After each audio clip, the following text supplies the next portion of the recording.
지난 3일 계엄 사태 당시 선거관리위원회에 계엄군을 보낸 것이 전산 시스템을 점검하기 위해서였다는 윤 대통령의 주장에 선관위가 강하게 반발했습니다. 자신이 대통령으로 당선된 선거 시스템에 대한 자기 부정이라는 겁니다. 홍민기 기자입니다.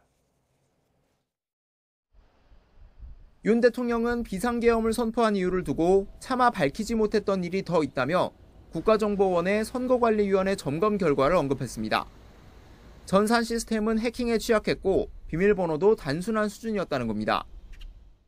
얼마든지 데이터 조작이 가능하였고 방화벽도 사실상 없는 것이나 마찬가지였습니다. 헌법기관임을 내세워 점검을 거부하는 데다 압수수색도 어려워 계엄을 선포해 국방부 장관에게 시스템 점검을 지시했다는 주장입니다. 실제 지난 3일 계엄 선포 직후 군 정보사령부 요원들은 과천 중앙선관위 전산실로 침입해 서버 사진을 촬영해 갔습니다. 윤 대통령은 국민이 어떻게 선거 결과를 신뢰할 수 있겠느냐 반문하기도 했는데 담화에서 직접 언급하진 않았지만 이른바 부정선거 의혹에 대한 자신의 신념을 명확히 드러낸 대목으로 해석됩니다.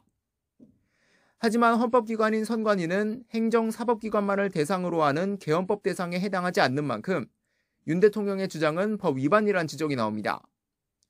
선관위도 강하게 반발했습니다. 이번 담화를 통해 계엄군의 선관위 서버 탈취 시도는 위헌 위법이란 점이 명백히 드러났다며 강한 부정선거 의심은 윤 대통령 자신이 당선된 선거 시스템에 대한 자기 부정과 다름없다고 비판했습니다.